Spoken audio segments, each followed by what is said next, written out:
गुज़िश्ता साल मकबूजा कश्मीर के यकतरफा फैसलों के बाद भारत खित्ते में अमरीकी पुष्तपनाही के बल पर मुसलसल तनाव बढ़ा रहा है। रवा हफ्ते प्राइम मिनिस्टर आर्मी चीफ ने आईएसआई हेडक्वार्टर्स का दौरा किया और खबरों के मुताबिक भारत के आजाद कश्मीर के हवाले से जो अज़ाइम है उन पर भी वहां बात हुई। डीजीआईएसपीआर ने भी जो है हाल ही में भारत को किसी भी पागलपन से बाज रहने के लिए खबरदार जो है वो कर दिया है।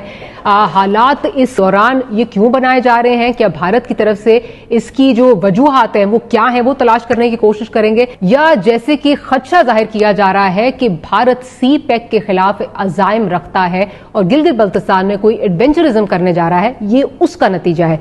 इन तमाम मौज़ूआत पर जो है वो बात करेंगे। जनरल साहब जानना चाहूंगी, जनरल साहब इस वक्त जो इंडिया में हो रहा है और जिस तरह इंडिया जिस वक्त बात हो रही है हमारी लीडरशिप की तरफ से कहा जा रहा है, जब प्राइम मिनिस्टर साहब ने गुज़िश्ता रोज आईएसआई के हेडक्वार्टर्स का भी दौरा किया, आईएसपीआर की तरफ से कहा जा रहा है कि फॉल्स फ्लैग ऑपरेशन जो है वो इंडिया कर सकता है। अब इसके अज़ाइम आपको क्या नजर आ रहे हैं कि जो चाइना में हो रहा है, चाइना के साथ हो रहा है, ये उसका फॉल आउट है, अपनी पब्लिक को या पैसिफाई करने के लिए किया जा रहा है, क्योंकि कोरोना के बाद 12 करोड़ लोग जो हैं वो अनएम्प्लॉयड हैं, बेरोजगार हैं इस वक्त, और साथ साथ मईशत जो है वो कहा जा रहा है कि जहां 4% से थोड़ी सी ऊपर थी वो सुकड़ कर 1.2% पर जो है वो जा रही है उनकी। क्या समझते हैं, क्या हो क्या रहा है इंडिया में?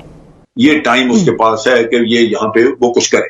इसके लिए वो वैसे तो बिल्डअप करते रहे हैं नैरेटिव अपना कि जनाब हम गिलगित बल्तिस्तान में वो हमारा है, उधर कोई ना देखे। इसी तरह आजाद कश्मीर का कहते रहे कि जी अब ये फैसला तो आजाद कश्मीर का करना है, वो हमने लेना है।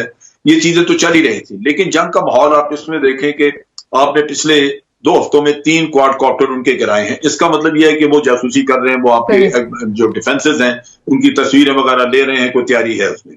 दूसरी आप चीज देखिए कि उन्होंने फॉल्स फ्लैग ऑपरेशन किया, एक कार का धमाका वहां पे किया और कहा कि जी टेररिस्ट पाकिस्तान की तरफ से आते हैं जिन्होंने ये काम किया, और वो कार जो थी वो खुद ही इन्होंने तैयार की हुई थी। फिर आप देखिए कि उनके चीफ ऑफ आर्मी स्टाफ के बयान, वो कहते हैं जी 14 लॉन्च पैड हैं पाकिस्तान साइड पे जहां से ये कर रहे हैं हमारे ऊपर, हमें भेजते हैं टेररिस्ट।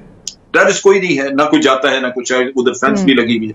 लिहाजा ये 14 ये बहाना आएगा कि जी जो धमाका हुआ है या जो भी हुआ है फॉल्स फ्लैग ऑपरेशन जो करेंगे वो अब हमने 14 लॉन्च पैड जो है वो हमने डिस्ट्रॉय करने हैं।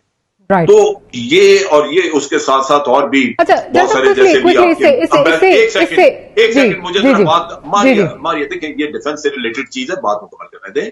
देखें जो अभी एम्बेसी किसे उन्होंने किया, 2 स्टाफर निकाले, ये वॉर हिस्टीरिया जो बिल्डअप कर रहे हैं। फिर आपके वहां पे जो आपका हाई कमिश्नर एक्टिंग उसको हैरेस कर रहे हैं। ये वो सारा एक जंग का माहौल पैदा कर रहे हैं, और इसमें क्यों ना करें वो फॉल्स फ्लैग ऑपरेशन, इस वजह से कि जब पुलवामा का किस्सा हुआ था तो इंटरनेशनल कम्युनिटी ने उनको सपोर्ट किया था, कहा था India retains the right to retaliate, और हमने चैलेंज नहीं किया उसको। हमने कभी उन मुल्कों को पूछा ही नहीं कि जी आपको क्या सबूत दिखाया गया था जिसकी बुनियाद पे आपने कहा। नतीजा ये कि आज उसके पास एक न्यू नॉर्मल है, एक इंटरनेशनल आप कह लीजिए कि एक लीगैलिटी मौजूद है, तो वो ये काम करेगा। हम सिर्फ घर में बैठे ये कहते रहेंगे कि जी फॉल्स फ्लैग ऑपरेशन नहीं, ये आपने जिन मुल्कों ने उसको लेजिटिमेसी मुहैया की थी उनको पूछना चाहिए था कि जनाब हमें तो ये सबूत दिया इन्होंने। ठीक है, आपका पॉइंट आ गया, लेकिन क्विकली मुझे ये चीज बता दीजिए, अब चाइना का अगर देखें, चाइना ने वो सारे एरिया सिक्योर कर लिए हैं जो दौलत बेग ओल्डी रोड तक जो है वो लीड अप टू कराकोरम जो एक्सप्रेस वे है, उस तरह जो इलाका है वो सारा उन्होंने सिक्योर कर लिया। क्विकली इसकी बता दें कि इसकी स्ट्रेटेजिक इंपॉर्टेंस विज़ावी पाकिस्तान क्या है? मुझे बताइए क्या सवाल जी मैं ये कह रही हूं कि चाइना ने वो तमाम एरिया सिक्योर कर लिए हैं जो that lead up to Daulat Beg Oldi road और फिर इवेंचुअली कराकोरम एक्सप्रेसवे जो है उस तक आते हैं। इसकी स्ट्रेटेजिक इंपॉर्टेंस पाकिस्तान के लिए क्या है, जरा क्विकली इसका बता दीजिए। फिर रजा साहब ये है कि ये जो दौलत बेग ओल्डी है ये कंटोनमेंट है ब्रिगेड साइज की, और यही एक इस एरिया में ऑपरेशन के लिए एक बेस बन सकता था। इसको सप्लाई के लिए वो पीछे से रोड लेके आ रहे थे जो चाइना ने रुकवा दी। अगर ये बेस बनता है तो यहां से हमारा कराकोरम पास जो है वो तकरीबन 8 किलोमीटर के फासले पे है, और अगर ये यहां से कोशिश करें तो वहां पे ये इंटरडिक्शन वगैरह कर सकते हैं, जिसको रोकने के लिए हमें एक्शन करना। नेचुरली हम तैयार हैं उसके लिए, कोई इतना मसला नहीं है, लेकिन ये पॉसिबिलिटी मौजूद थी।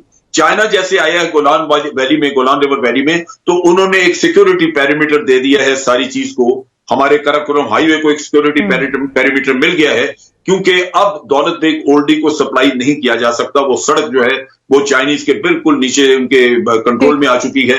और अगर वो चाहें तो किसी वक्त भी काट सकते हैं। Right. लिहाजा इंडिया के लिए ये आसान नहीं होगा कि वो काराकोरम हाईवे रजा रूमी साहब, आप क्योंकि अमेरिका में बैठे हैं, जिस तरह जन साहब अभी बात कर रहे हैं कि हमने वो मौके जो है वो गवा दिया, हमने मौका गवा दिया कि हम अपना जो है वो स्टांस जो है वो दुनिया को बावर करा सकते, और एक तरह लेजिटिमेसी दे दी जो ये पुलवामा के बाद हमने उस पर रिएक्ट नहीं किया। मैं सईद कारी साहब की तरफ चलती हूँ। कारी साहब, ये बताइए कि आपका क्या इस पे जो है वो ओपिनियन है, इस वक्त जो सिचुएशन चल रही है सारी, जिस तरह जनरल साहब कह रहे हैं कि हमारे से एक अच्छा मौका जो है वो हमने हाथ से गवा दिया, हमने उनका पायलट भी जो है वो पकड़ा, उसके बाद भी हम अपना जो स्टांस है उसको हम रजिस्टर नहीं करवा सके, और अब हम चाहे चीखते रहे फॉल्स फ्लैग ऑपरेशन है या जो भी, लेकिन एक आपने उनको लेजिटिमेसी दे दी है। Your stance on this?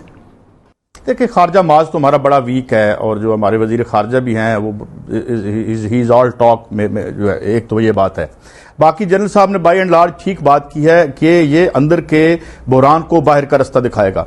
अंदर भी ये अक्सरियत में नहीं है, 23 करोड़ वोट हैं इसके, और जो पोल हुए उसका 38% से पड़े थे। अब आप मुझे बताएं, यहां पे पाकिस्तान में हम तसव्वुर नहीं कर सकते कि इस तरह की कोई इंतहा पसंद, हमें इंतहा पसंदी का, हमारी सारी गवर्नमेंट्स मॉडरेट आती हैं।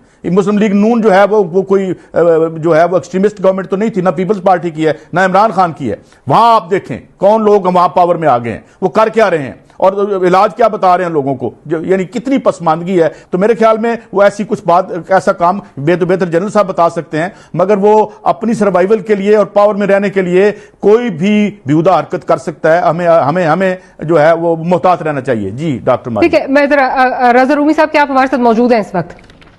जी मैं मौजूद। जी अच्छा, रजा साहब ये बताइए, क्योंकि अभी बात हो रही थी कि जो वेस्टर्न वर्ल्ड है उसमें जो परसेप्शन बिल्डिंग की बात हो रही थी, तो ये बताइए, आप अमेरिका में इस वक्त बैठे हैं, जो खित्ते के इस वक्त सारे हालात हैं उसमें क्या वहां पे परसेप्शन क्या है कि भारत क्या करने जा रहा है, और स्पेशली वीजा वी कश्मीर, क्योंकि आप जिस तरह नॉन परमानेंट मेंबर भी बनने जा रहा है भारत यूएनएससी का, तो क्या इसके क्या मुराकात क्या होंगे आगे जाके, इसका फॉल आउट क्या होगा, क्या हमारा पाकिस्तान क्या देख सकता है?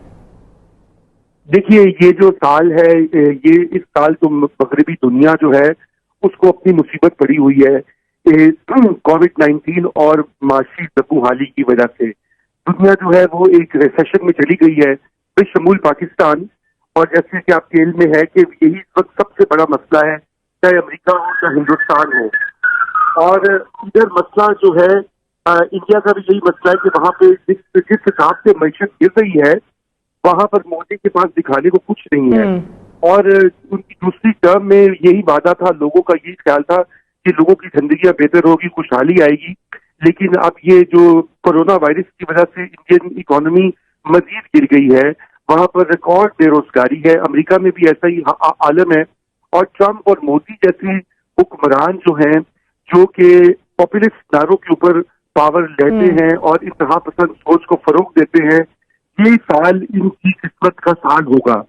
क्योंकि अगर ट्रंप का इलेक्शन तो आ रहा है 10 महीनों के बाद, और मोदी का भी वहां पर आपने देखा है कि उनकी मकबूलियत है बहुत गिर रही है उन हल्कों में भी जो उनको सपोर्ट करते रहे हैं। तो ये सारा जो इस वक्त ये मामला हो रहा है पाकिस्तान के साथ की, ये तवज्जो हटाने का एक तरीका है। बिल्कुल। रजा रूमी साहब, I am sorry, I have to interject there. Program का वक्त खत्म हो गया। रजा रूमी साहब का बहुत शुक्रिया। जनरल साहब आपका। फ्रेंड्स, तो ये था आज का वीडियो। जय हिंद, जय भारत। दोस्तों, हमारा हौसला बढ़ाने के लिए अगर आपने अभी तक इस चैनल को सब्सक्राइब नहीं किया है तो प्लीज़ वीडियो के नीचे जो रेड कलर का सब्सक्राइब बटन है उसको दबा करके, जो बगल में घंटे की पिक्चर आएगा उसको दबा करके इस चैनल को सब्सक्राइब करें। फ्रेंड्स, इसका कोई चार्ज नहीं होता है, बिल्कुल फ्री है। तो दिल खोल करके बेहिचक आप इस चैनल को सब्सक्राइब करें। साथ ही साथ इस बात का ध्यान रखें कि जब आप सब्सक्राइब बटन पे क्लिक करते हैं तो वो जो रेड है वो ग्रे कलर का हो जाता है, यानी ग्रे है तो आपने सब्सक्राइब कर लिया है। Thank you for watching. जय हिंद, जय भारत।